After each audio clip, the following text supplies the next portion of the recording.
An eyewitness on the scene, Pol Ferguson in London today. Paul, I understand that you were in a building across the way. What exactly did you see?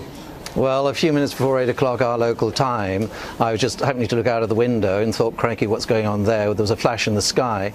They're building a very tall block of flats, which is apartments, by the river there, and a helicopter had clipped the crane on the very top of the building and then plummeted immediately to the ground, exploding. We know that the pilots were warned about the crane in that area. Could you detect any attempt by the helicopter to evade the crane?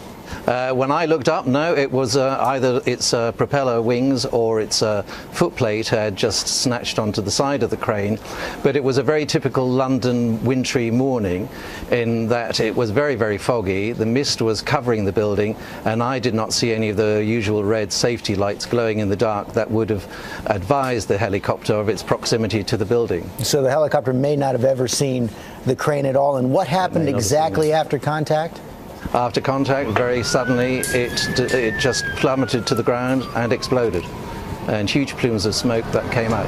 Fortunately, or rather unfortunately for the pilot, it was a straight drop down to a main arterial road in the city, but it did manage to avoid a lot of the surrounding buildings, of which a lot of commercial premises and residential premises are there in that area. Okay, Pol Ferguson, thanks very much for your time this morning.